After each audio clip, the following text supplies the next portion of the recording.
Hello students, today we are going to start a new topic that is the properties of colloidal solutions. Clear? तो basically इसकी 5 properties होती हैं. First physical properties, second colligative properties, third mechanical property, fourth optical property and fifth is the electrical properties. ठीक है, physical properties हम पहले भी पढ़ चुके हैं. अगेन एक बार रिवाइंड कर लेते हैं इसको. physical properties क्या होती है बेसिकली? physical properties वो होती है बेटा जिसको आप बेसिकली देख के बता सकते हो. ठीक है, physical मतलब कि फिजिकल अपीयरेंस, एक्सटर्नल अपीयरेंस उसकी क्या है. ठीक है, तो उन कोलाइडल सॉल्यूशन को आप क्या है जो फिजिकली एग्जामिन करके बता सकते हो कि उनकी प्रॉपर्टीज क्या है. तो first that is heterogeneous nature. अब जैसे हेट्रोजीनियस नेचर होती है, इसको अगर हम नेक्ड आई के थ्रू देखें तो वो पॉसिबल नहीं है. ठीक है, जैसे मिल्क है, मिल्क के एग्जाम्पल है कोलाइडल सॉल्यूशन का. मिल्क में जो फैटी एसिड होते हैं वो डिस्पर्स्ड होते हैं. बेसिकली आपको मैंने बताया था ना, कोलाइडल जो सॉल्यूशन बनते हैं वो कैसे बनते हैं आपके पास डिस्पर्स्ड फेस और डिस्पर्जन मीडियम से. डिस्पर्स्ड फेस एक्ट करता है एज एन सोल्यूट और डिस्पर्जन मीडियम एक्ट करता है एज एन सॉल्वेंट. क्लियर है ना बेटा, इतनी बात. तो जो मिल्क होता है, मिल्क में जो फैटी एसिड्स डिस्पर्स हुए होते हैं तो वो ये तो है नहीं कि वो सेटल डाउन हो जाते हैं या फिर आपको विद योर नेक्ड आई नजर आते हैं. ऐसा नहीं है. क्यों? क्योंकि उनका जो साइज होता है वो क्या होता है 1 to 1000 नैनोमीटर के बीच में लाई करता है. तो with our naked eye we can not see that particles but under the microscope we can easily see. तो basically through your naked eye you cannot know about the heterogeneous nature, but when you examine these colloidal particle under the microscope then you can easily study that is a heterogeneous in nature. Clear? मतलब जो आपके पास colloidal solution है देखने में तो आपको homogeneous लगेंगे but actually जो उनकी नेचर होती है वो क्या होती है बेटा heterogeneous होती है. क्लियर है? Second thing they are stable. ये क्या होते हैं? स्टेबल होते हैं. स्टेबल क्यों होते हैं? बेसिकली जो इसमें सपोज अगर मैं कहती हूँ ना, जैसे यहाँ पर मैंने ले लिया ये मिल्क है. ठीक है, मिल्क में जो होंगे पार्टिकल्स होंगे फैटी एसिड्स के. ठीक है, ये आपको नज़र नहीं आ रहे बट आप अंडर माइक्रोस्कोप स्टडी करते हो तो ये पार्टिकल्स नज़र आते हैं. तभी वहाँ से कंक्लूजन निकला था कि जो मिल्क है वो क्या है, कोलाइडल सॉल्यूशन है. ठीक है, तो ये जो पार्टिकल्स होते हैं ये सॉल्यूशन में क्या रहते हैं बेटा, थ्रू आउट इमर्ज रहते हैं, मतलब सेटल डाउन नहीं होते. इसलिए हम ये कहते हैं कि ये क्या है, स्टेबल है. क्यों? क्योंकि ये कुछ टाइम के रखने के बाद भी they do not settle down at the bottom. Bottom पे सेटल डाउन नहीं होते. ठीक है ना. क्यों? अगर बॉटम पे सेटल डाउन हो गए तो सॉल्यूट तो नीचे बैठ जाएंगे और सारा का सारा सॉल्वेंट ऊपर आ जाएगा. तो वो क्या हो गए, these are the unstable solution. Clear? Next, they cannot or may have a little tendency to pass through a membrane like हम बोल सकते हैं फिल्टर पेपर. ठीक है, तो ये बेसिकली क्या है, बेसिकली पास नहीं हो सकते फिल्टर पेपर से, और अगर होते भी है तो बहुत लिटिल टेंडेंसी होती है उनकी वहाँ से पास होने की. Clear? Next, colloidal particle are not visible. जैसे मैंने मिल्क का एग्जाम्पल दिया आपको, उसमें पार्टिकल्स नजर आते हैं? नहीं नजर आते. तो it means with your naked eye they can not be see. Clear? तो ये हम ऑलरेडी पढ़ चुके हैं कोलाइडल सॉल्यूशन की जो फिजिकल प्रॉपर्टीज है. ठीक है, बात आती है हमारे पास नेक्स्ट कॉलिगेटिव प्रॉपर्टीज की. कॉलिगेटिव प्रॉपर्टी बेटा हम सॉल्यूशन चैप्टर में भी पढ़ के आए हैं. कॉलिगेटिव प्रॉपर्टीज क्या होती हैं? बेसिकली हमने क्या कहा था, कॉलिगेटिव प्रॉपर्टीज क्या होती है, विच depend upon the number of solute particle but does not depend on the nature of solute particle. ठीक है, जो कि सॉल्यूट के नंबर ऑफ पार्टिकल पे तो डिपेंड करती है बट उसके नेचर पे डिपेंड नहीं करती कि किस से मिलके बना हुआ है. ठीक है, तो वो नेचर पे डिपेंड नहीं करती बट नंबर ऑफ पार्टिकल पे जरूर डिपेंड करती है. कौन? Colligative properties. कॉलिगेटिव प्रॉपर्टीज हमने कौन कौन सी पढ़ी थी? Relative lowering in vapour pressure, osmotic pressure, elevation in boiling point, depression in freezing point, यही सब पढ़ी थी. तो बेसिकली कॉलिगेटिव प्रॉपर्टीज क्या होती हैं कोलाइडल सॉल्यूशन की? देखिए, आप बेसिकली कोलाइडल पार्टिकल्स बनाते कैसे हो, आपको पता है. ये क्या है आपके पास, ट्रू सॉल्यूशन जिसमें जो पार्टिकल का साइज क्या है, लेस देन 1 नैनोमीटर. तो हमने डिस्कस किया था अभी पिछले लेक्चर में, इनके बीच में जो फोर्सेज ऑफ अट्रैक्शन होती है वो क्या होती है, बहुत स्ट्रॉन्ग होती है. तो जब ये क्या होते हैं, एग्रीगेट हो जाते हैं, एग्रीगेशन इनकी स्टार्ट हो जाती है, तो ये क्या बना देते हैं, एक बड़े पार्टिकल्स बना देते हैं जिनकी रेंज किसके बीच में आ जाती है, 1 to 1000 नैनोमीटर के बीच में. तो ये क्या हो गए, कोलाइडल पार्टिकल्स हो गए. तो बेसिकली इनका साइज इनसे क्या हो गया, बड़ा हो गया. तो जब साइज बड़ा हो गया, साइज बड़ा होने की वजह से नंबर ऑफ पार्टिकल सॉल्यूशन में क्या मिलेंगे आपको, कम मिलेंगे कि ज्यादा मिलेंगे? ऑब्वियस सी बात है, क्या मिलेंगे, कम मिलेंगे. साइज बड़ा होने से सॉल्यूशन के अंदर नंबर ऑफ पार्टिकल्स क्या हो जाएंगे, कम हो जाएंगे. और जब नंबर ऑफ पार्टिकल्स कम हो गए, कॉलिगेटिव प्रॉपर्टी हम क्या कह रहे हैं, depend on the number of solute particle. तो नंबर ऑफ पार्टिकल्स जब कम हो गए तो मतलब जितनी भी कॉलिगेटिव प्रॉपर्टीज हैं उनकी जो वैल्यू है वो भी क्या हो जाएगी, कम हो जाएगी. क्लियर है बेटा इतनी बात? अब देखिए, colligative properties colloidal particle made by association of thousand of atoms और मॉलिक्यूल्स ऑफ सोल्यूट। ठीक है, कोलाइडल पार्टिकल कैसे बनाए जाते हैं? जोड़ के, association of thousand of atoms और मॉलिक्यूल्स ऑफ सोल्यूट्स। ठीक है, जब सोल्यूट के छोटे छोटे एटम्स और मॉलिक्यूल्स को एसोसिएट कर दें, जोड़ दें, तो क्या बन जाते हैं आपके पास? Colloidal particle. तो जितना साइज बड़ा होगा सॉल्यूशन में, उतने नंबर ऑफ पार्टिकल्स कम होते चले जाएंगे। तो नंबर ऑफ पार्टिकल्स, ये किसकी बात कर रहे हैं हम? That is the colloidal solution की। ठीक है, number of particles colloidal solution में क्या हो जाएंगे? कम हो जाएंगे। क्यों? क्योंकि साइज क्या हो गया? बड़ा हो गया। साइज बड़ा होने की वजह से value of osmotic pressure, depression in freezing point, elevation in boiling point will be lower. तो इनकी वैल्यू भी क्या हो जाएगी? कम हो जाएगी। क्लियर है बेटा? नेक्स्ट क्या हमारे पास? मैकेनिकल प्रॉपर्टीज या फिर काइनेटिक प्रॉपर्टीज। ठीक है, इसमें हमने पढ़ना है ब्राउनियन मूवमेंट। क्लियर? तो बेटा हम इस लेक्चर में 1, 2 एंड 3 ये तीन ही प्रॉपर्टीज डिस्कस करेंगे।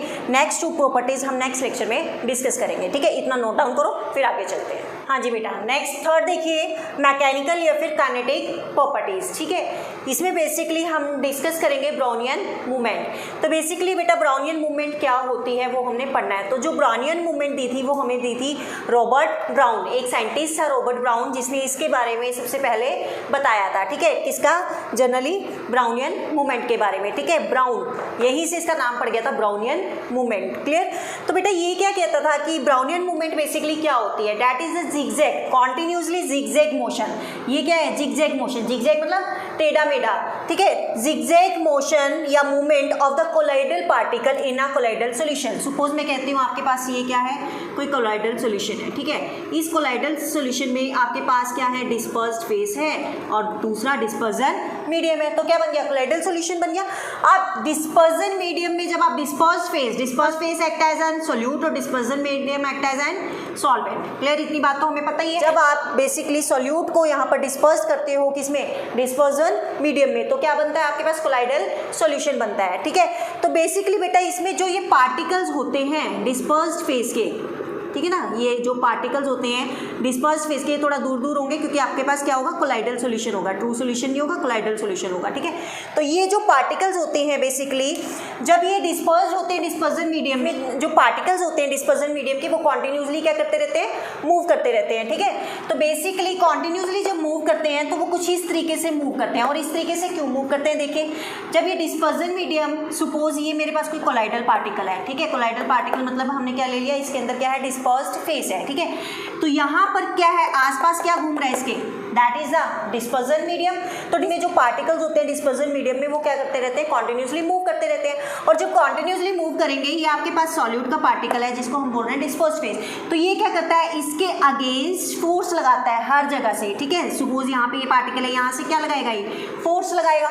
और जब वो फोर्स लगाएगा बेसिकली वो इसको क्या कर देगा? ट्रिगर कर देगा मूव करने के लिए। ये क्या करना शुरू कर देगा? मूवमेंट करनी शुरू कर देगा।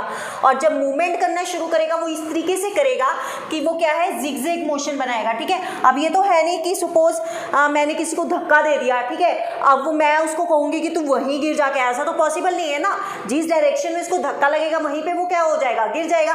तो ऐसे ही इस पार्टिकल का हिसाब है, जिस डायरेक्शन में वो क्या कर रहे हैं? उसको फोर्स लगा रहे हैं। सपोज पहले यहाँ लगाया, फिर नीचे लग गया फोर्स, तो ऐसे मूव हो गया। ठीक है, तो बेसिकली जो कोलाइडल पार्टिकल्स होते हैं उनका जो जिगजैग मूवमेंट होता है जनरली सॉल्यूशन के अंदर, उसी को हम क्या बोलते हैं? ब्राउनियन मूवमेंट बोलते हैं। ठीक है, कॉज क्या है ऑलरेडी मैं बता चुकी हूँ आपको। और कॉज रीजन मतलब उसका कारण क्या है? जो आपके पास डिस्पर्जन मीडियम होता है उसमें जो पार्टिकल्स होते हैं उनका क्या होता है? कॉन्टिन्यूसली मूवमेंट होता रहता है। ठीक है, तो वो क्या करते हैं? इस पार्टिकल के ऊपर बम्बार्ड करते हैं, मतलब इसको क्या करते हैं? टकराते हैं, इस पार्टिकल से टकराते हैं। और क्या होता है जनरली जब टकराते हैं तो वो उसको क्या करते हैं? एक फोर्स अप्लाई करते हैं, जिसकी वजह से वो पार्टिकल क्या है? मूव करना शुरू कर देता है। ठीक है, cause due to the bombardment of colloidal particle by the molecule of dispersion medium. ये डिस्पर्जन मीडियम के मॉलिक्यूल है और ये किसके हैं? That is the colloidal particle. ठीक है, तो इसके ऊपर क्या हो रहा है? बम्बार्ड हो रहे हैं। ठीक है, तो मतलब the resultant force cause them to move. तो जो फोर्स लग रही है उस पार्टिकल को क्या कर रही है? मूव कर रही है। ठीक है, क्लियर है बेटा? नेक्स्ट इंपॉर्टेंस क्या है? Basically it explain the stability of colloidal solution.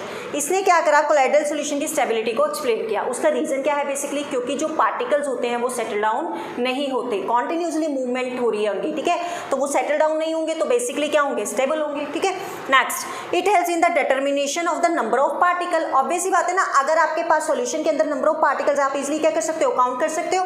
तो बेसिकली और नंबर ऑफ पार्टिकल्स बेसिकली हम किस चीज में पढ़ रहे थे, हम मान के चल रहे थे कि एवोगैड्रो नंबर, जैसे हमने पढ़ा था बेसिकली अगर आपको नंबर ऑफ मोल्स कैलकुलेट करने हैं तो एक फॉर्मूला था नंबर ऑफ पार्टिकल्स अपॉन में एवोगैड्रो नंबर। तो बेसिकली नंबर ऑफ पार्टिकल हम एवोगैड्रो नंबर से भी फाइंड आउट करते हैं। तो ये हमने मान के चल रहे हैं कि जो वो नंबर ऑफ पार्टिकल्स हैं वो किस को मान के चल रहे हैं, हम एवोगैड्रो नंबर को मान के चल रहे हैं, ठीक है। Helps in determination of Avogadro number, Avogadro number means number of particles, clear.